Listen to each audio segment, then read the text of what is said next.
चलिए आज सुनते हैं प्रकरण 13 और 14 ऑटोबायोग्राफी ऑफ ए योगी के अंतर्गत। मैं हूँ रोशनी और आप सुन रहे हैं बातचीत विद रोशनी। प्रकरण 13 विनिद्र संत। कृपया मुझे हिमालय में जाने की अनुमति दीजिए। मुझे लगता है कि वहां के अखंड एकांत में मैं ईश्वर से अनवरत तादात्म्य स्थापित कर सकूंगा। एक बार सचमुच मैंने अपने गुरु से ये कृतघ्न शब्द कहे। कभी कभी साधक के मन में अप्रत्याशित रूप से उत्पन्न होने वाले भ्रम के जाल में मैं फंस गया था। कॉलेज की पढ़ाई और आश्रम के कर्तव्यों के प्रति दिन प्रतिदिन बढ़ती उदासीनता मुझे अधिकाधिक अधीर किए जा रही। इस कृतघ्नता के पातक को किंचित हल्का करने वाली ये बात कि मैंने ये प्रस्ताव तब रखा था जब श्री युक्तेश्वर जी के साथ रहते मुझे केवल 6 महीने ही हुए थे। अभी तक मैं उनकी गगनस्पर्शी उच्चता को पहचान नहीं पाया था। हिमालय में कई पहाड़ी लोग रहते हैं, उन्हें तो कोई ईश्वरानुभूति नहीं है। मेरे गुरु ने धीरे धीरे और सहज भाव से कहा, जड़ पर्वत की अपेक्षा किसी आत्मज्ञानी मनुष्य से ज्ञान प्राप्त करना अधिक अच्छा है। गुरुदेव के इस संकेत की कि मेरे गुरु पर्वत नहीं बल्कि स्वयं हैं, उपेक्षा कर मैंने पुनः अपनी प्रार्थना दोहराई। श्री युक्तेश्वर जी ने कोई उत्तर नहीं दिया। मैंने उनके मौन को स्वीकृति मान लिया, एक संदिग्ध परंतु मन अनुकूल निर्णय। उस दिन शाम को कोलकाता के अपने घर में मैं अपनी यात्रा की तैयारी करने में जुट गया। एक कंबल में कुछ सामान को बांधते समय मुझे इसी प्रकार की उस गठरी की सहसा याद आ गई जिसे मैंने कुछ वर्ष पूर्व चोरी चोरी अपनी अटारी की खिड़की से नीचे फेंका था। मन में यूं ही विचार आया कि कहीं ये भी एक और अनिष्ट ग्रह योग युक्त हिमालय पलायन साबित ना हो। पहली बार की यात्रा के समय मेरा आध्यात्मिक उत्साह उछाल पर था। आज अपने गुरु को छोड़कर जाने के विचार पर मेरा अंतर्मन मुझे धिक्कार रहा था। दूसरे दिन प्रातः मैं स्कॉटिश चर्च कॉलेज के अपने संस्कृत प्राध्यापक बिहारी पंडित के पास जा पहुंचा। सर, लाहिरी महाशय के एक महान शिष्य के साथ अपनी मित्रता के बारे में आपने मुझे बताया था, कृपया मुझे उनका पता दीजिए। तुम्हारा आशय राम गोपाल मजूमदार से है? मैं उन्हें विनिद्र संत कहता हूँ। वे सदा ही ब्रह्मानंद में निमग्न रहते हुए जागृत रहते हैं। उनका घर तारकेश्वर के निकट रणबाजपुर में है। मैंने उनका धन्यवाद किया और तुरंत तारकेश्वर जाने के लिए ट्रेन पर सवार हो गया। इस विनिद्र संत से हिमालय में एकांत ध्यान में रत होने की अनुमति लेकर मैं अपने मन में उठ रही आशंका को शांत करना चाहता था। बिहारी पंडित ने मुझे बताया था कि राम गोपाल को बंगाल की निर्जन गुफाओं में अनेक वर्षों तक क्रिया योग का अभ्यास करने के पश्चात आत्म साक्षात्कार हो गया था। तारकेश्वर में मैं वहां के सुविख्यात मंदिर की ओर चल पड़ा। हिंदू लोगों के मन में इस मंदिर के प्रति नितांत श्रद्धा भाव है, जैसे फ्रांस में स्थित लॉर्ड्स के पवित्र स्थल के प्रति कैथोलिक ईसाइयों के मन में है। तारकेश्वर में रोग निवारण के असंख्य चमत्कार घटित हुए हैं, जिनमें से एक मेरे परिवार के एक सदस्य के साथ भी हुआ था। मैं मंदिर में पूरे 1 सप्ताह तक बैठी रही। मेरी सबसे बड़ी चाची ने मुझे बताया था। पूर्ण उपवास करते हुए मैं तुम्हारी शारदा चाचा की एक जीर्ण रोग से मुक्ति के लिए प्रार्थना करती रही। 7वें दिन मेरी अंजलि में अपने आप एक बूटी प्रकट हो गई। मैंने उसका काढ़ा तैयार किया और तुम्हारे चाचा को पिला दिया। उनका रोग तत्क्षण गायब हो गया और फिर कभी प्रकट नहीं हुआ। मैंने तारकेश्वर के पवित्र मंदिर में प्रवेश किया। उस मंदिर में एक गोल पत्थर के अतिरिक्त और कुछ नहीं है। उसकी अनादि और अनंत परिधि अनंत ब्रह्म का उचित प्रतीक है।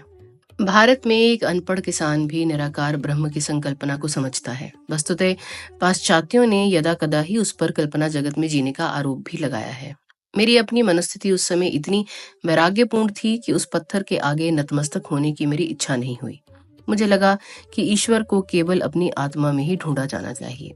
मैं वहां प्रणाम किए बिना ही मंदिर से बाहर आ गया और निकट स्थित रणबाजपुर की ओर द्रुत गति से चल पड़ा।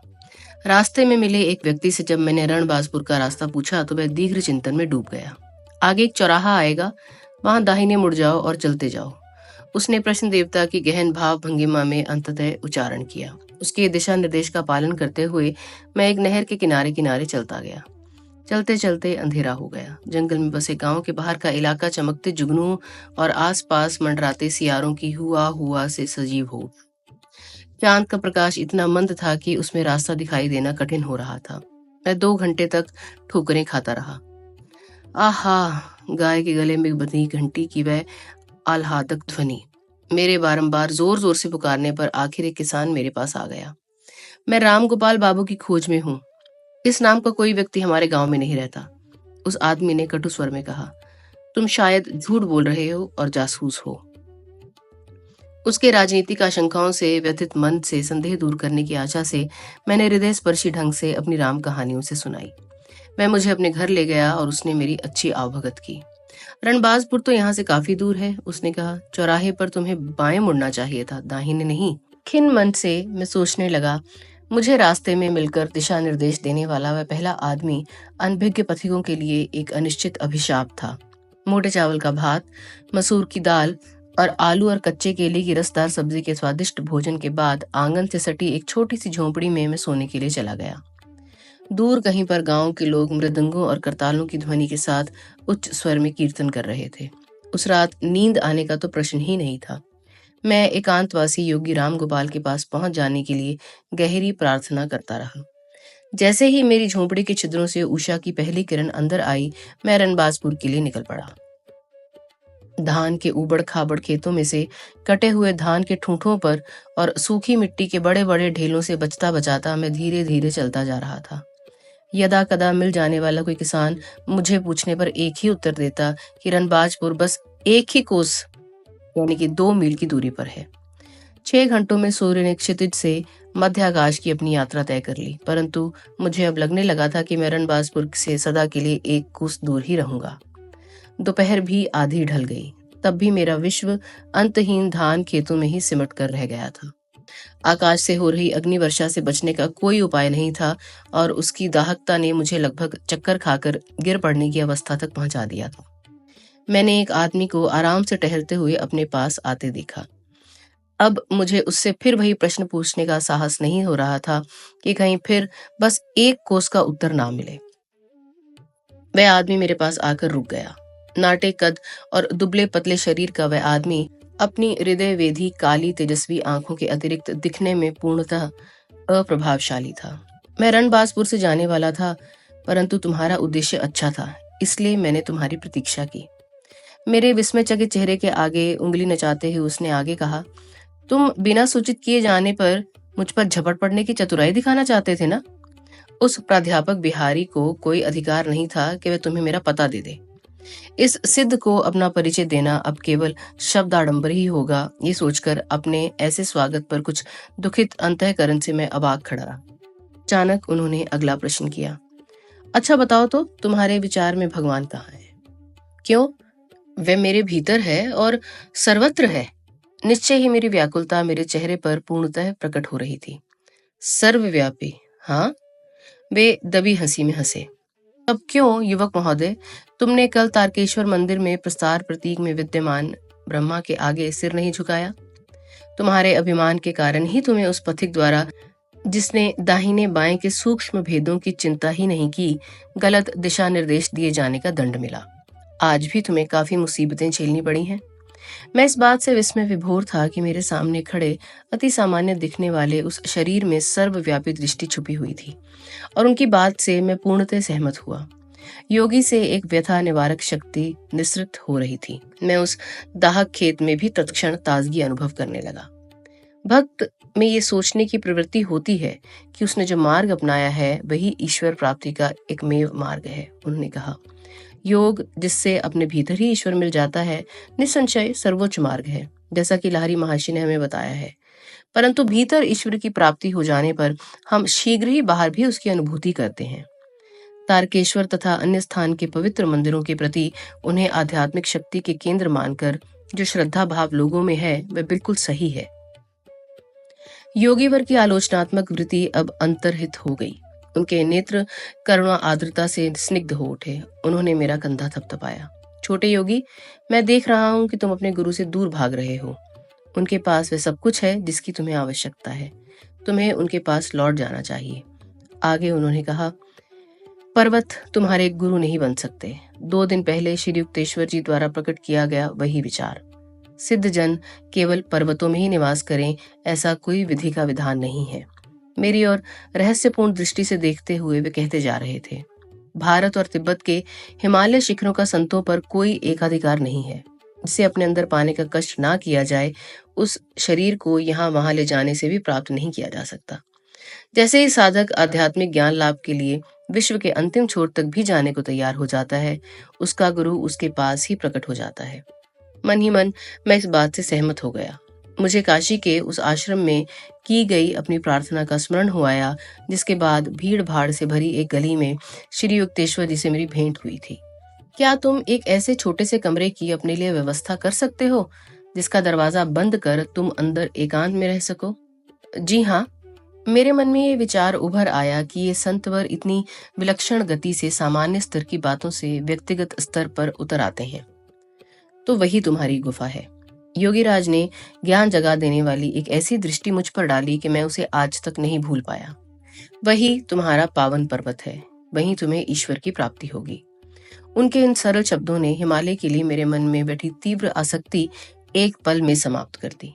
धान के एक दाहक खेत में मैं पर्वतों और अनंत बर्फ के स्वप्न से जाग गया। युवक महोदय, तुम्हारी ईश्वर लालसा प्रशंसनीय है। मैं तुम्हारे प्रति तीव्र प्रेम अनुभव कर रहा हूँ। राम गोपाल बाबू ने मेरा हाथ अपने हाथ में पकड़ा और जंगल में बनी खुली जगह में बसी एक छोटी सी विचित्र सी लगने वाली बस्ती में मुझे ले गए। इस बस्ती में घर मिट्टी के बने हुए थे, जिनकी छतें नारियल के पत्तों से बनी थीं। प्रवेश द्वारों को ताजे फूलों से सजाया गया था। अपनी छोटी सी कुटीर में ले जाकर संत महाराज ने मुझे एक बांस के मचान पर बैठाया। मुझे उन्होंने नींबू का शरबत और मिश्री का एक टुकड़ा दिया। तत्पश्चात हम उनके आंगन में गए और पद्मासन लगाकर ध्यानस्थ हो गए। ध्यान में 4 घंटे बीत गए। मैंने आंखें खोलकर देखा तो चंद्रमा के प्रकाश में योगीराज की मूर्ति निश्चल बैठी थी। मैं अपने पेट को दृढ़ता पूर्वक याद दिला रहा था कि मनुष्य केवल अन्न से ही जीवित नहीं रहता। तभी राम गोपाल अपने आसन से उठ गए। मैं देख रहा हूं कि तुम्हें बहुत जोर से भूख लगी है, उन्होंने कहा। भोजन अभी तैयार हो जाएगा। आंगन में ही उन्होंने मिट्टी के एक चूल्हे में आग जलाई। थोड़ी ही देर में हम केले के विशाल पत्तों पर चावल और दाल खा रहे थे। उन्होंने खाना बनाने में मेरी ओर से कोई सहायता स्वीकार नहीं की थी। अतिथि देवो भव कि हिंदू लोकोक्ति का भारत में अनादिकाल से श्रद्धा पूर्वक पालन किया जाता रहा है। बाद में अपनी विश्व भ्रमण यात्राओं में मैं ये देखकर अत्यंत आनंदित हुआ कि अनेक देशों के देहाती इलाकों में अतिथियों का इसी प्रकार सम्मान किया जाता है। शहरी लोगों में अपरिचित चेहरों के प्रति बहुलता के कारण अतिथि सेवा का उत्साह ठंडा पड़ गया है। उस छोटी सी जंगल बस्ती के एकांत में योगीवर के पास बैठे बैठे मनुष्यों की भीड़ भाड़ से भरे स्थान कल्पनातीत रूप से सुदूर लग रहे थे। कुटीर का वह छोटा सा कमरा एक मृदु प्रकाश में रहस्यमय रूप से आलोकित लग रहा था। राम गोपाल ने मेरा बिस्तर बनाने के लिए कुछ फटे कंबल जमीन पर बिछा दिए और स्वयं एक चटाई पर बैठ गए। उनके आध्यात्मिक आकर्षण से विभोर होकर मैंने साहस बटोरकर एक निवेदन उनसे किया। महाराज, मुझे आप समाधि क्यों नहीं प्रदान कर देते? प्रिय वत्स, मैं खुशी से तुम्हें ये ईश संपर्क करा देता, परंतु उसका मुझे अधिकार नहीं है। उन्होंने अर्धोनिमीलित नेत्रों से मेरी ओर देखा। शीघ्र ही तुम्हारे गुरुदेव तुम्हें वह अनुभव प्रदान कर देंगे। इस क्षण तुम्हारा शरीर उसके लिए तैयार नहीं है। छोटे से विद्युत बल्ब में अत्यधिक वोल्टेज की विद्युती छोड़ दी जाए तो उसके जैसे परखच्चे उड़ जाएंगे, उसी प्रकार तुम्हारी नाड़ियां भी अभी महाप्राण के उस अत्यधिक भारी प्रवाह को सहन करने के लिए योग्य नहीं बनी है। इसी समय यदि मैं तुम्हें समाधि दे दूं तो तुम ऐसे जलोगे कि मानो तुम्हारे शरीर की प्रत्येक कोशिका में आग लग गई है। तुम मुझसे ब्रह्म ज्ञान चाहते हो, योगीवर सोच में डूबे हुए आगे कहते जा रहे थे। जबकि जितना नगण्य व्यक्ति मैं हूँ और जितनी अत्यल्प ध्यान धारणा मैंने की है, उससे मैं स्वयं इस अचरज में हूँ कि क्या मैं भगवान को प्रसन्न करने में सफल हो पाया हूँ, और उसकी दृष्टि में अंतिम मूल्यांकन के समय मेरा मूल्य क्या होगा। महाराज, क्या आप लंबे समय से अनन्य भाव में ईश्वर प्राप्ति का प्रयास नहीं करते आ रहे हैं? मैंने कुछ खास नहीं किया है। बिहारी ने तुम्हें मेरे जीवन के विषय में अवश्य ही कुछ बताया होगा। 20 साल तक मैं एक निर्जन गुफा में प्रतिदिन 14 घंटे ध्यान करता था। फिर मैं उससे भी अधिक दुर्गम क्षेत्र में गुफा में जाकर 25 साल तक रहा। वहां मैं प्रतिदिन 20 घंटे यौगिक ध्यान में लीन रहता था। मुझे निद्रा की आवश्यकता नहीं थी, क्योंकि मैं सदा ईश्वर के साथ ही रहता था। निद्रा की साधारण अवचेतन अवस्था की आंशिक शांति से मेरे शरीर को जितना विश्राम मिलता, उससे कहीं अधिक समाधि की अधिचेतन अवस्था की पूर्ण शांति में मिलता था। निद्रावस्था में मांसपेशियों को विश्राम मिलता है, परंतु हृदय, फेफड़े और रक्त संचारण प्रणाली निरंतर कार्यरत रहती है। उन्हें कोई विश्राम नहीं मिलता। अधिचेतन अवस्था में सभी आंतरिक अवयव भी महाप्राण की शक्ति से आवेशित होकर निष्क्रिय जीवंतता की अवस्था में स्थिर रहते हैं। ऐसी अवस्थाओं के कारण वर्षों से निद्रा मेरे लिए अनावश्यक हो गई है। फिर उन्होंने कहा, एक समय आएगा जब तुम्हें भी निद्रा की आवश्यकता नहीं रहेगी। हे भगवान, आप इतने लंबे समय से इतनी अधिक ध्यान धारणा करते आ रहे हैं और अभी भी आपको निश्चित पता नहीं कि आपने प्रभु को प्रसन्न कर दिया है या नहीं। मैंने आश्चर्य से कहा, फिर हम जैसे साधारण लोगों को क्या होगा? क्या तुम समझ नहीं रहे हो वत्स कि ईश्वर स्वयं अनंत काल है? ये सोचना कि केवल 45 वर्षों की ध्यान धारणा से कोई उसे पूर्ण रूप से जान लेगा, असंगत अपेक्षा रखना है। तथापि बाबा जी हमें ये विश्वास अवश्य दिलाते हैं कि थोड़ी सी ध्यान धारणा भी मृत्यु भय और परलोक की अवस्था के भय से हमारा रक्षण करती है। तुच्छ पर्वतों को अपना आध्यात्मिक आदर्श ना बनाकर निर्गुण ईश्वर प्राप्ति के तारे पर अपना लक्ष्य केंद्रित करो। यदि कठिन परिश्रम करोगे तो वहां पहुंच जाओगे। इस संभावना से रोमांचित होकर मैंने उनसे कुछ और ज्ञानोपदेश करने की याचना की। उन्होंने लाहिरी महाशय के गुरु बाबा जी के साथ अपनी प्रथम भेंट की अद्भुत कहानी सुनाई।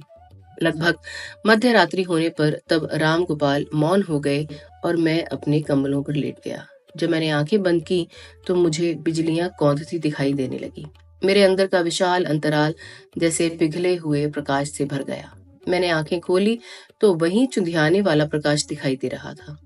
वह कुटीर उस अनंत महाकाश का एक छोटा सा हिस्सा बन गई थी जिसे मैं अपनी अंतर्दृष्टि से देख रहा था। तभी योगीराज ने कहा, तुम सोते क्यों नहीं? महाराज, मैं कैसे सो सकता हूँ जब मेरे चारों ओर बिजलियां कौंध रही हैं, चाहे मेरी आंखें बंद हो या खुली। तुम धन्य हो जो तुम्हें ये अनुभव मिल रहा है।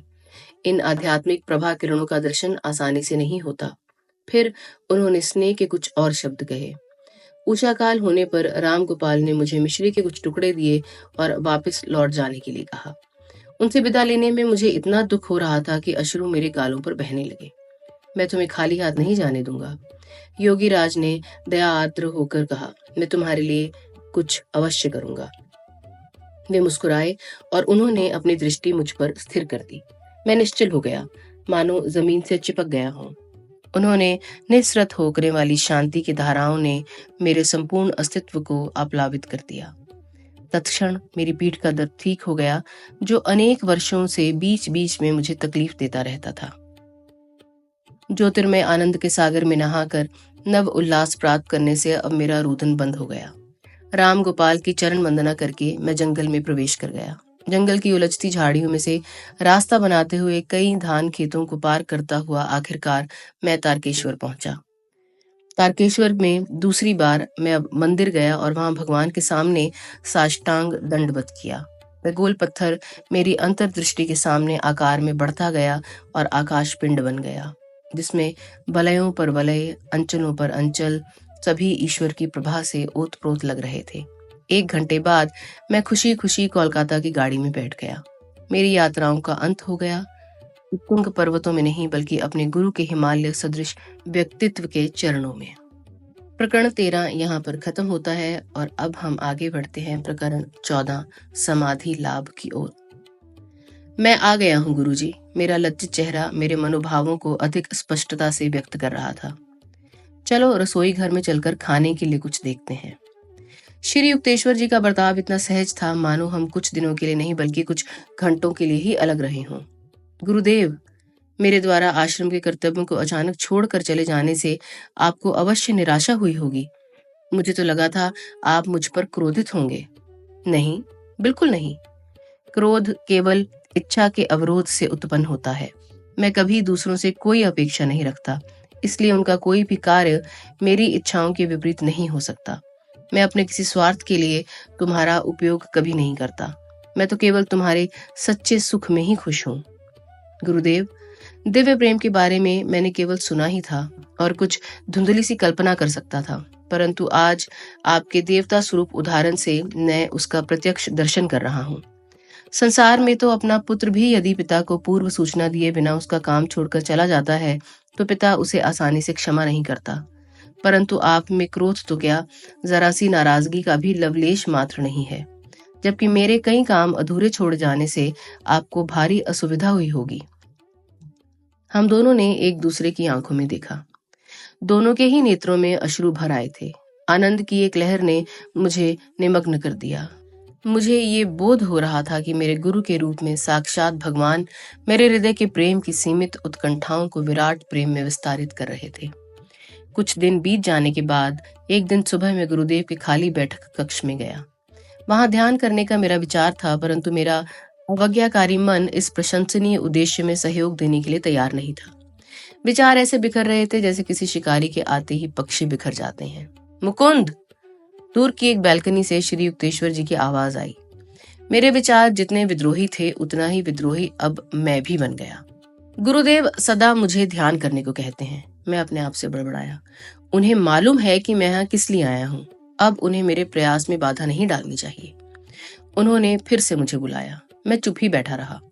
तीसरी बार जब उन्होंने फिर पुकारा तो उनके स्वर में कठोरता आ गई थी। मैं ध्यान कर रहा हूँ गुरुजी। मैं विरोध में चिल्लाया। मैं जानता हूँ कि तुम कैसा ध्यान कर रहे हो। मेरे गुरु ने उधर से कहा, आंधी में उड़ रहे पत्तों के समान मन से यहाँ मेरे पास आओ। प्रयत्न में विफल होने और भेद खुल जाने पर मैं खिन्न मन से चुपचाप उनके पास जाकर खड़ा हो गया। नादान बच्चे, तुम्हें जो चाहिए वह पर्वत तुम्हें नहीं दे सके। गुरुदेव स्नेह भरे सांत्वना देते स्वर में बोल रहे थे। उनकी शांत दृष्टि अथाह बन गई थी। तुम्हारे हृदय की लालसा अवश्य पूरी होगी। श्री युक्तेश्वर जी कदाचित ही कभी गूढ़ भाषा में बोलते थे। मैं असमंजस में पड़ गया। उन्होंने धीरे से मेरी छाती पर हृदय के ऊपर थपथपाया। मेरा निश्चल शरीर जमीन से चिपक गया। श्वास तेजी से फेफड़ों से बाहर खिंच गया, मानो किसी महाकाय चुंबक ने उसे खींच लिया हो। आत्मा और मन तत्क्षण शरीर के बंधन से मुक्त हो गए और किसी प्रवाहमान तीक्ष्ण तेज के समान मेरे शरीर के रोम रोम से बाहर बहने लगे। स्थूल शरीर मृतवत हो गया। फिर भी अपने तीव्र बोध में मुझे ये भान हो रहा था कि मैं पहले कभी भी पूर्ण रूप से जीवित नहीं था। अपने अस्तित्व का मेरा बोध अब संकुचित रूप से केवल मेरे शरीर तक ही सीमित नहीं था, बल्कि मेरे चारों ओर व्याप्त अणु परमाणु में फैल गया था। दूर सड़कों पर चल रहे लोग मेरी अपनी ही सुदूर स्थिति परिधि पर चलते प्रतीत हो रहे थे। भूमि की धुंधली पारदर्शिता में पेड़ पौधों की जड़ें दिखाई दे रही थी। उनके अंदर चल रहे रस प्रवाह का भी मैं स्पष्ट अवलोकन कर रहा था। आसपास का पूरा क्षेत्र मेरे सामने अनावृत हो गया था। केवल सामने ही देख पाने वाली मेरी साधारण दृष्टि अब चतुर दीर्घदर्शी विशाल मंडलाकार दृष्टि में परिवर्तित हो गई थी, जो सर्वदर्शी भी थी। अपने मस्तक के पीछे मैं रायघाट ट्रेन में दूर चलते फिरते लोगों को देख रहा था, और एक श्वेत गाय को भी मैंने वहां देखा जो धीरे धीरे आश्रम की ओर आ रही थी। जब वह आश्रम के खुले द्वार पर पहुंच गई तो मैंने उसे ऐसे देखा मानो अपनी दो स्थूल आंखों से देखा हो। जब वह आश्रम के अहाते की दीवार के पीछे चली गई तब भी मैं उसे स्पष्ट देख रहा था। मेरी विशालदर्शी दृष्टि में दिखने वाली सारी वस्तुएं तेज चलने वाले चलचित्रों की भांति कंपित और स्पंदित थीं।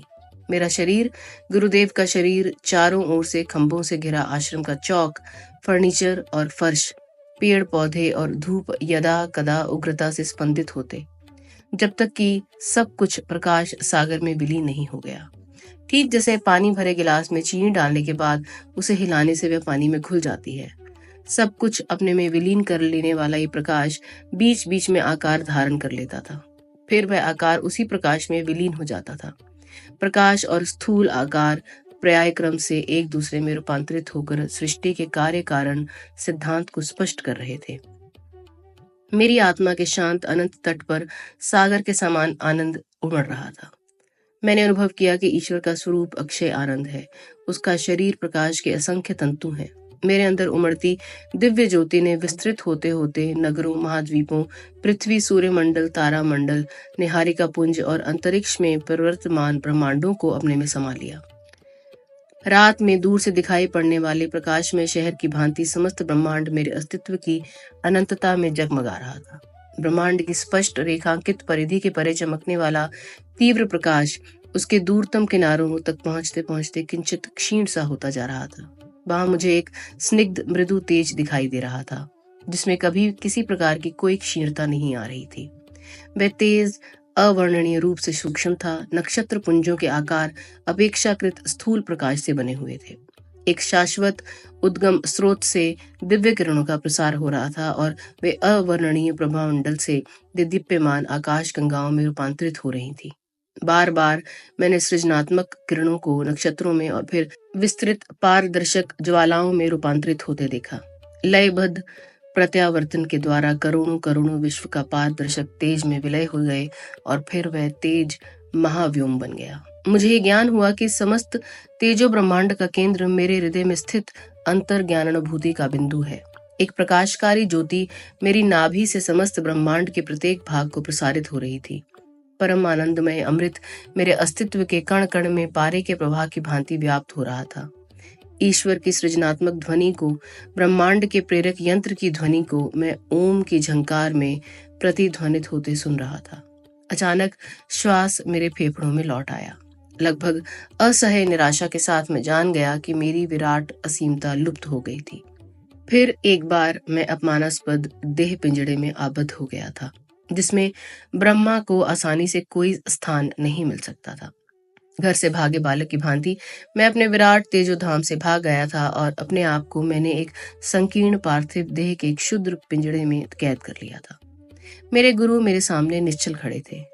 लंबे समय से मुझे जिस ब्रह्म चैतन्य के अनुभव की उत्कट लालसा थी, वह अनुभव उन्होंने मुझे करा दिया था। उनके प्रति कृतज्ञता व्यक्त करने के लिए जैसे ही मैं उनके सामने साष्टांग दंडवत करने लगा, तो रोककर उन्होंने मुझे सीधा खड़ा कर दिया और शांत भाव से बोले, तुम्हें परमानंद में डूबे नहीं रहना है। तुम्हारे लिए अभी जगत में बहुत सा काम करना बाकी है। आओ, बरामदे में पहले झाड़ू लगाते हैं और फिर गंगा के किनारे किनारे घूमने जाएंगे। मैं एक झाड़ू लाया। मैं जानता था कि गुरुदेव मुझे संतुलित जीवन की शिक्षा दे रहे थे। शरीर के अपने दैनिक कर्तव्यों का निर्वाह करते हुए आत्मा की विश्वोत्पत्ति की रहस्यों को अपने में समाते हुए विस्तारित होते रहना चाहिए। बाद में जब श्री युक्तेश्वर जी और मैं घूमने निकले, तब भी मैं अनिर्वचनीय आनंद में विभोर था। मैं दोनों के शरीरों को प्राण शक्ति से बने चित्रों के रूप में देख रहा था, जो प्रकाश से बनी एक नदी के किनारे किनारे प्रकाश के ही बने एक रास्ते पर चल रहे थे। वह ईश्वर का चैतन्य ही है जो सृष्टि में विद्यमान प्रत्येक रूप, आकार और प्रत्येक शक्ति का पोषण करता है और उसे आधार देता है। फिर भी वह स्वयं स्पंदनशील प्रतिभासिक सृष्टि से परे परम आनंदमय असृष्ट महाशून्य में इन सब के पृथक अलिप्त रहता है। गुरुदेव समझा रहे थे, जो लोग इस भूलोक में आत्म साक्षात्कार प्राप्त कर लेते हैं, वे भी इसी प्रकार का द्विविध जीवन जीते हैं। विवेक और निष्ठा के साथ जगत में अपना कार्य करते हुए भी वे अपने आंतरिक परमानंद में निमग्न रहते हैं। ईश्वर ने अपने अस्तित्व के असीम आनंद में ही सब मनुष्यों की सृष्टि की है। यद्यपि वे कभी शरीर में कष्टप्रद रूप से आबद्ध हैं, फिर भी ईश्वर ये अपेक्षा करता है कि उसकी प्रतिमूर्ति स्वरूप बने मानव इंद्रिय बोध से उत्पन्न सीमित व्यक्तित्व से ऊपर उठकर उसके साथ पुनः एकात्म स्थापित कर ले। इस विश्व रूप दर्शन से मुझे कई स्थायी शिक्षाएं मिली। प्रतिदिन अपनी चित्त वृत्तियों का निरोध कर मैं इस भ्रमात्मक धारणा से मुक्त हो सकता था कि मेरा शरीर स्थूल भूमि पर चलने फिरने वाला एक हाड़ मांस का पिंड मात्र है। मैंने देखा कि श्वास और चंचल मन ऐसे तूफानों के समान हैं जो प्रकाश सागर को आलोड़ित कर उसमें पृथ्वी, आकाश, मानव, प्राणी, पक्षी, वृक्ष आदि भौतिक आकारों की लहरें उत्पन्न करते हैं।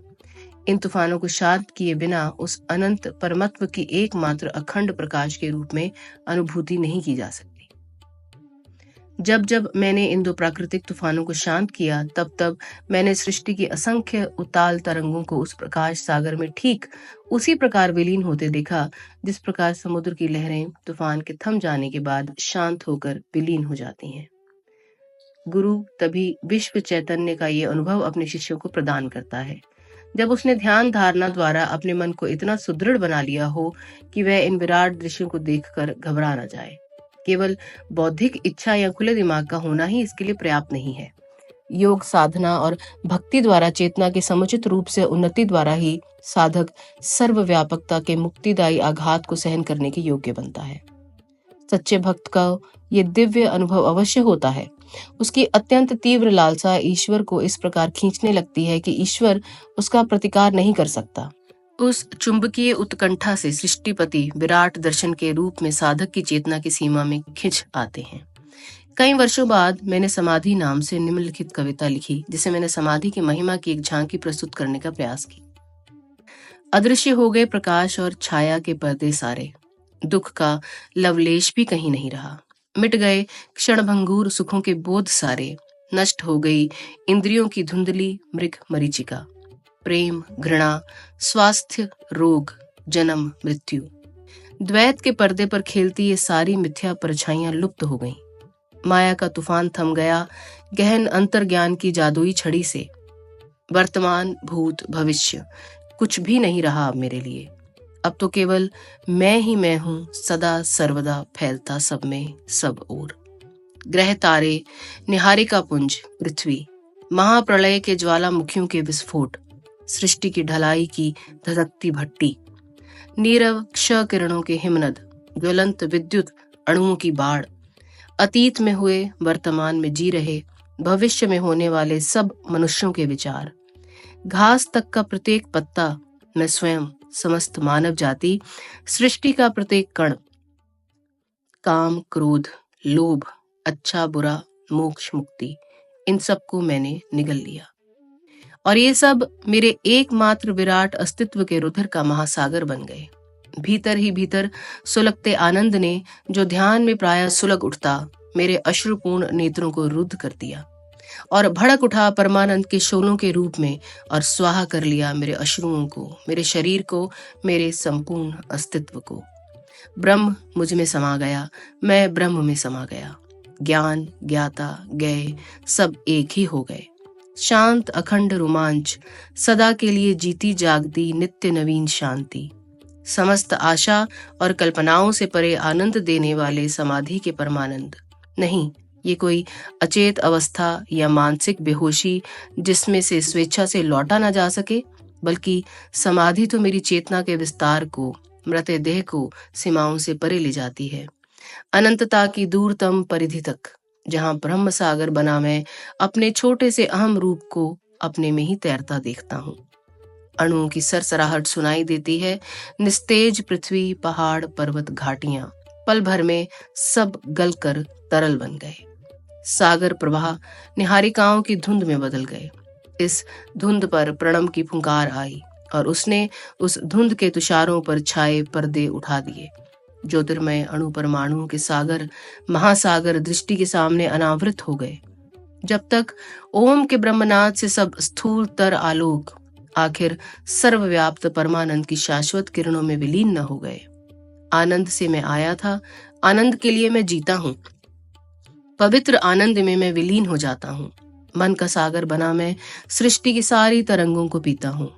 उठ गए चार पर्दे, जड़, तरल, वायु और प्रकाश के। कण कण में विद्यमान मैं अपने विराट स्वरूप में विलीन होता हूं। चली गई सदा के लिए मृत्यु स्मृति की अस्थिर फरफराती परछाइयां। निरभ्र है मेरे मन का आकाश अब, नीचे ऊपर, आगे पीछे। अनंतता और मैं एक रूप बनी एक ही किरण है अब। हंसी का एक नन्हा सा बुलबुला मैं अब बन गया हूं, सागर हर्षोल्लास का स्वयं। श्री युक्तेश्वर जी ने मुझे यह दिव्य आनंदपूर्ण अनुभव अपनी इच्छा अनुसार जब चाहे प्राप्त करने का, और जिनकी अंतर्ज्ञान प्रणाली पर्याप्त रूप से विकसित हो गई हो, ऐसे लोगों को भी इसे प्रदान करने का तरीका सिखाया। इस प्रथम अनुभव के बाद कई महीनों तक मैं इस परमानंद में एकात्मता की अवस्था में तल्लीन रहा और प्रतिदिन ये बात मेरी समझ में आती रही कि उपनिषदों में ईश्वर को रस स्वरूप क्यों कहा गया है। परंतु एक दिन सुबह मैं एक समस्या लेकर गुरुदेव के पास गया। मैं जानना चाहता हूँ गुरुदेव, मुझे ईश्वर प्राप्ति कब होगी? तुम्हें ईश्वर प्राप्ति हो चुकी है? जी नहीं गुरुदेव, मुझे तो ऐसा नहीं लगता। मेरे गुरु मुस्कुरा रहे थे। मुझे विश्वास है कि तुम सृष्टि के किसी जीवाणु रहित साफ सुथरे कोने में सिंहासन पर विराजमान किसी पूजनीय व्यक्ति को ईश्वर नहीं मान रहे हो। तथापि मैं ये भी देख रहा हूँ कि तुम्हारी ऐसी कल्पना है कि चमत्कारी शक्तियों का किसी के पास होना ही इस बात का प्रमाण है कि उसने ईश्वर को प्राप्त कर लिया है। नहीं, ऐसा नहीं है। किसी को पूरे ब्रह्मांड को नियंत्रित करने की शक्ति मिल सकती है, परंतु फिर भी ईश्वर उसकी पहुंच से दूर रह सकता है। आध्यात्मिक उन्नति को बाह्य शक्तियों के प्रदर्शन से नहीं मापा जा सकता, बल्कि उसका मापदंड केवल ये है कि ध्यान में वह आनंद की कितनी गहराई में उतरता है। नित्य नवीन आनंद ही ईश्वर है। वह अक्षय है। वर्षों पर वर्ष जैसे जैसे तुम ध्यान करते जाओगे, वैसे वैसे वह अनंत युक्तियों से तुम्हें मोहित करता ही रहेगा। तुम्हारे जैसे भक्त जिन्हें ईश्वर का मार्ग मिल जाता है, स्वप्न में भी कभी ईश्वर के स्थान पर दूसरे किसी सुख की प्राप्ति की कल्पना नहीं कर सकते। ईश्वर तुलना या प्रतिस्पर्धा से भी परे बेजोड़ विमोहक है। यह लौकिक सुखों से हम कितनी जल्दी ऊब जाते हैं। भौतिक सुखों की कामनाओं का अंत नहीं है। मनुष्य कभी पूर्ण तृप्त नहीं होता और एक के बाद दूसरे लक्ष्य के पीछे दौड़ता ही रहता है। सुख के लिए वह जिस कुछ और खोज करता रहता है, वह कुछ और ईश्वर ही है और केवल वही शाश्वत आनंद प्रदान कर सकता है। बाह्य इच्छाएं हमें अभ्यंतर के स्वर्ग से बाहर खींच लाती हैं। वे मिथ्या आनंद देती हैं कि आत्मिक आनंद का छद्म आभास मात्र है। खोया हुआ आंतरिक स्वर्ग दिव्य ध्यान के द्वारा शीघ्र ही पुनः प्राप्त किया जा सकता है। ईश्वर अकल्पित नित्य नूतनता है, अतः हम कभी उससे ऊब नहीं सकते। जो परमानंद अनंत काल तक सदा के लिए आह्लादक विविधताओं से भरा हो, उससे क्या कभी किसी का मन भर सकता है? अब मेरी समझ में आया गुरुदेव कि संतों ने ईश्वर को अगाध क्यों कहा है। अमर जीवन भी ईश्वर को समझने के लिए पर्याप्त नहीं है, ये सच है, किंतु वह निकट संबंधी और प्रियजन भी है। जब क्रिया योग द्वारा मन इंद्रजन्य विकारों से रहित हो जाता है, तब ध्यान ईश्वर का दोहरा प्रमाण प्रस्तुत कर देता है। नित्य नवीन आनंद उसके अस्तित्व का प्रमाण है, जो हमारे प्रत्येक अणु को भी उसकी प्रतीति करा देता है। और ध्यान में हमारी प्रत्येक समस्या के लिए ईश्वर का तत्क्षण मार्गदर्शन, उसका समुचित प्रत्युत्तर भी मिलता है। गुरुजी, आपने मेरी समस्या का निराकरण कर दिया। मैं कृतज्ञता पूर्वक मुस्कुराया। अब मैं ये जान गया हूँ कि मैंने ईश्वर को पा लिया है, क्योंकि जब कभी कार्यशीलता के बीच ध्यान का आनंद मेरे लुप्त मन में लौट आता है, तब प्रत्येक कार्य में, यहाँ तक कि उससे संबंधित छोटी से छोटी बात में भी सही दिशा अपनाने का सूक्ष्म मार्गदर्शन मुझे मिलता रहता है। ईश्वर की इच्छा का ज्ञान कैसे किया जाता है, ये जब तक हमें पता नहीं चलता, तब तक मानव जीवन दुखों से ग्रस्त रहता है। उसकी इच्छा की सही दिशा भी प्रायः अमान्य बुद्धि के लिए चकरा देने वाली होती है। गुरुदेव ने कहा, केवल ईश्वर का ही अचूक मार्गदर्शन देता है। आखिर वह नहीं तो कौन सृष्टि का भार वहन कर रहा है। तो दोस्तों, यहाँ खत्म होता है चैप्टर नंबर 14 और हमारी आज की मुलाकात को अब हम यहीं विराम देते हैं। मैं हूँ आपकी दोस्त रोशनी और आप सुन रहे हैं बातचीत विद रोशनी। जल्द ही आपके लिए लेकर आऊंगी मैं episode number 9, autobiography of a yogi के हिंदी अनुवाद का। धन्यवाद।